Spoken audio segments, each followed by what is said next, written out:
Gênesis capítulo 37. Jacó habitava na terra das peregrinações de seu pai, na terra de Canaã. Estas são as gerações de Jacó. José, aos 17 anos de idade, estava com seus irmãos apacentando os rebanhos, sendo ainda jovem, andava com os filhos de Bila, e com os filhos de Zilpa, mulheres de seu pai, e José trazia a seu pai mais notícias a respeito deles. Israel amava mais a José do que a todos os seus filhos, porque era filho da sua velhice, e fez-lhe uma túnica de várias cores. Vendo, pois, seus irmãos que seu pai o amava mais do que a todos eles, odiavam-no, e não lhe podiam falar pacificamente. José teve um sonho, que contou a seus irmãos, por isso o odiaram ainda mais. Pois ele lhes disse: ouvi, peço-vos, este sonho que tive. Estávamos nós atando molhos no campo, e eis que o meu molho, levantando-se, ficou em pé, e os vossos molhos o rodeavam, e se inclinavam ao meu molho. Responderam-lhe seus irmãos: tu, pois, deveras reinarás sobre nós. Tu deveras terás domínio sobre nós. Por isso ainda mais o odiavam por causa dos seus sonhos e das suas palavras. Teve José outro sonho, e o contou a seus irmãos, dizendo: tive ainda outro sonho, e eis que o sol, e a lua, e 11 estrelas se inclinavam perante mim. Quando o contou a seu pai e a seus irmãos, repreendeu o seu pai, e disse-lhe: que sonho é esse que tiveste? Porventura viremos, eu e tua mãe, e teus irmãos, a inclinar-nos com o rosto em terra diante de ti. Seus irmãos, pois, o invejavam, mas seu pai guardava o caso no seu coração. Ora, foram seus irmãos apacentar o rebanho de seu pai, em Siquém. Disse, pois, Israel a José: não apacentam teus irmãos o rebanho em Siquém? Vem, e enviar-te-ei a eles. Respondeu-lhe José: eis-me aqui. Disse-lhe Israel: vai, vê se vão bem teus irmãos, e o rebanho, e traze-me resposta. Assim o enviou do vale de Hebrom, e José foi a Siquém. E um homem encontrou a José, que andava errante pelo campo, e perguntou-lhe: que procuras? Respondeu ele: estou procurando meus irmãos, dize-me, peço-te, onde apacentam eles o rebanho? Disse o homem: foram-se daqui, pois ouvi-lhes dizer: vamos a Dotã. José, pois, seguiu seus irmãos, e os achou em Dotã. Eles o viram de longe, antes que chegasse aonde estavam, conspiraram contra ele, para o matarem. Dizendo uns aos outros: eis que lá vem o sonhador. Vinde pois agora, matemo-lo e lancemo-lo numa das covas, e diremos: uma besta fera o devorou. Veremos, então, o que será dos seus sonhos. Mas Ruben, ouvindo isso, livrou-o das mãos deles, dizendo: não lhe tiremos a vida.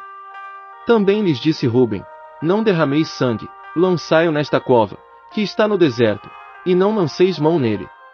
Disse isto para livrá-lo das mãos deles, a fim de restituí-lo a seu pai. Logo que José chegou a seus irmãos, estes o despiram da sua túnica, a túnica de várias cores, que ele trazia. E tomando, lançaram-no na cova, mas a cova estava vazia, não havia água nela.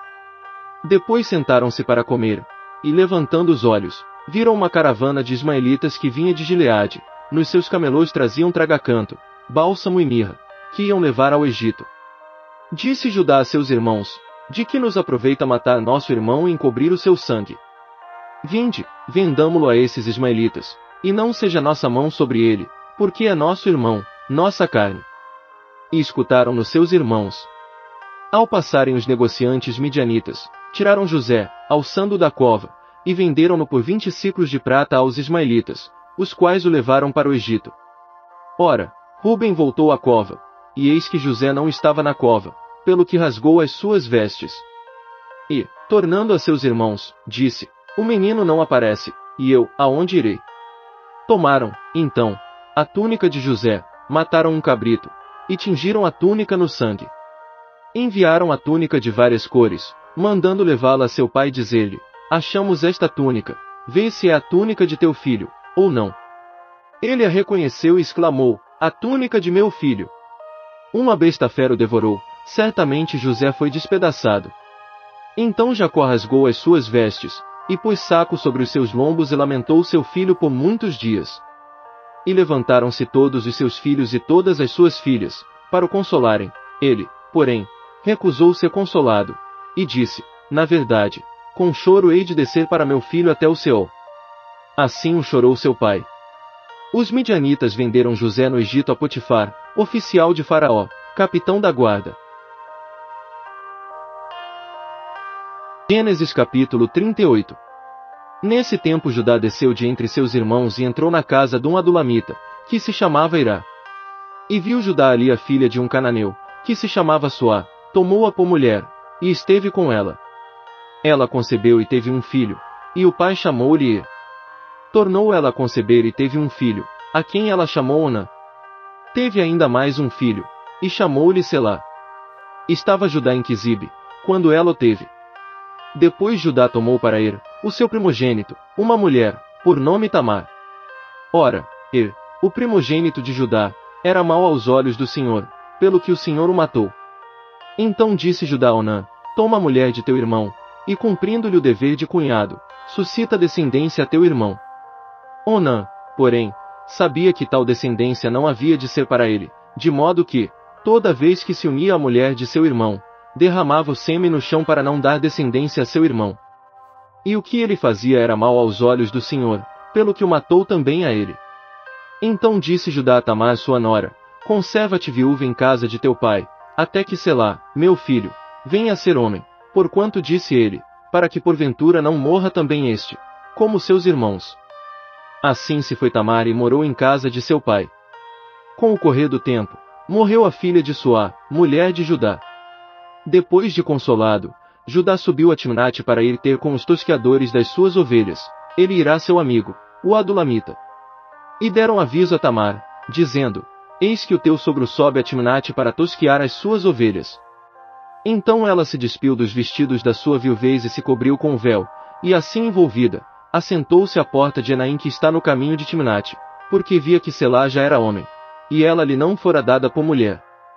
Ao vê-la, Judá julgou que era uma prostituta, porque ela havia coberto o rosto.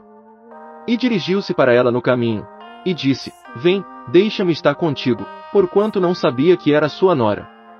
Perguntou-lhe ela, que me darás, para estares comigo? Respondeu ele, eu te enviarei um cabrito do rebanho. Perguntou ela ainda, dar-me-ás um penhor até que o envies? Então ele respondeu, que penhor é o que te darei? Disse ela, o teu selo com a corda, e o cajado que está em tua mão. Ele, pois, lhos deu, e esteve com ela, e ela concebeu dele. E ela se levantou e se foi, tirou de si o véu e vestiu os vestidos da sua viuvez. Depois Judá enviou o cabrito por mão do seu amigo Adulamita, para receber o penhor da mão da mulher, porém ele não a encontrou. Pelo que perguntou aos homens daquele lugar, onde está a prostituta que estava em Enaim junto ao caminho? E disseram, aqui não esteve prostituta alguma. Voltou, pois, a Judá e disse, não a achei. E também os homens daquele lugar disseram, aqui não esteve prostituta alguma. Então disse Judá, deixa ficar com o penhor, para que não caiamos em desprezo. Eis que enviei este cabrito, mas tu não a achaste. Passados quase 3 meses, disseram a Judá, Tamar, tua nora, se prostituiu e eis que está grávida da sua prostituição. Então disse Judá, tira-a para fora, e seja ela queimada. Quando ela estava sendo tirada para fora, mandou dizer a seu sogro, do homem a quem pertencem estas coisas eu concebi. Disse mais, reconhece, peço-te, de quem são estes, o selo com o cordão, e o cajado. Reconheceu-os, pois, Judá, e disse, ela é mais justa do que eu, porquanto não a dei a meu filho Selá. E nunca mais a conheceu. Sucedeu que, ao tempo de ela dar à luz, havia gêmeos em seu ventre. E dando ela à luz, um pôs fora a mão, e a parteira tomou um fio encarnado e o atou em sua mão, dizendo, este saiu primeiro. Mas recolheu ele a mão, e eis que seu irmão saiu, pelo que ela disse, como tens tu rompido? Portanto foi chamado Pérez. Depois saiu o seu irmão, em cuja mão estava o fio encamado, e foi chamado Zerá. Gênesis capítulo 39. José foi levado ao Egito, e Potifar, oficial de Faraó, capitão da guarda, egípcio, comprou-o da mão dos ismaelitas que o haviam levado para lá. Mas o Senhor era com José, e ele tornou-se próspero, e estava na casa do seu senhor, o egípcio. E viu o seu senhor que Deus era com ele, e que fazia prosperar em sua mão tudo quanto ele empreendia. Assim José achou graça aos olhos dele, e o servia, de modo que o fez mordomo da sua casa, e entregou na sua mão tudo o que tinha. Desde que o pôs como mordomo sobre a sua casa e sobre todos os seus bens, o Senhor abençoou a casa do egípcio por amor de José, e a bênção do Senhor estava sobre tudo o que tinha, tanto na casa como no campo. Potifar deixou tudo na mão de José, de maneira que nada sabia do que estava com ele, a não ser do pão que comia. Ora, José era formoso de porte e de semblante. E aconteceu depois destas coisas que a mulher do seu senhor pôs os olhos em José, e lhe disse: Deita-te comigo. Mas ele recusou, e disse à mulher do seu senhor: Eis que o meu senhor não sabe o que está comigo na sua casa, e entregou em minha mão tudo o que tem. Ele não é maior do que eu nesta casa, e nenhuma coisa me vedou, senão a ti, porquanto és sua mulher. Como, pois, posso eu cometer este grande mal, e pecar contra Deus?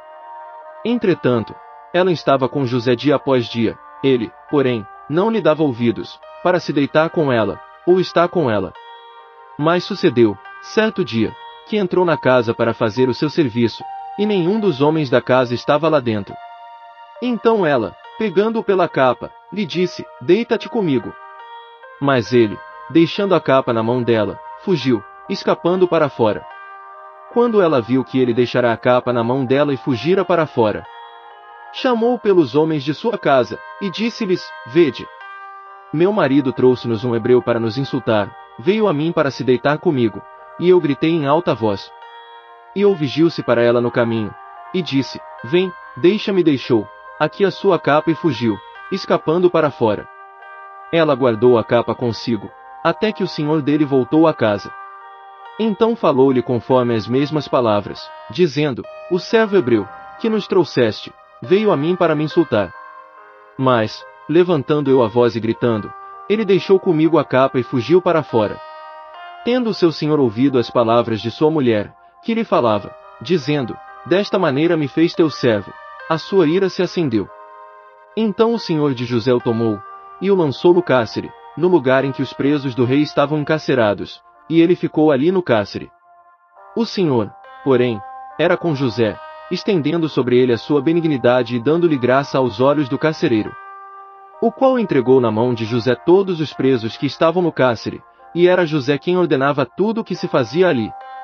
E o carcereiro não tinha cuidado de coisa alguma que estava na mão de José, porquanto o Senhor era com ele, fazendo prosperar tudo quanto ele empreendia.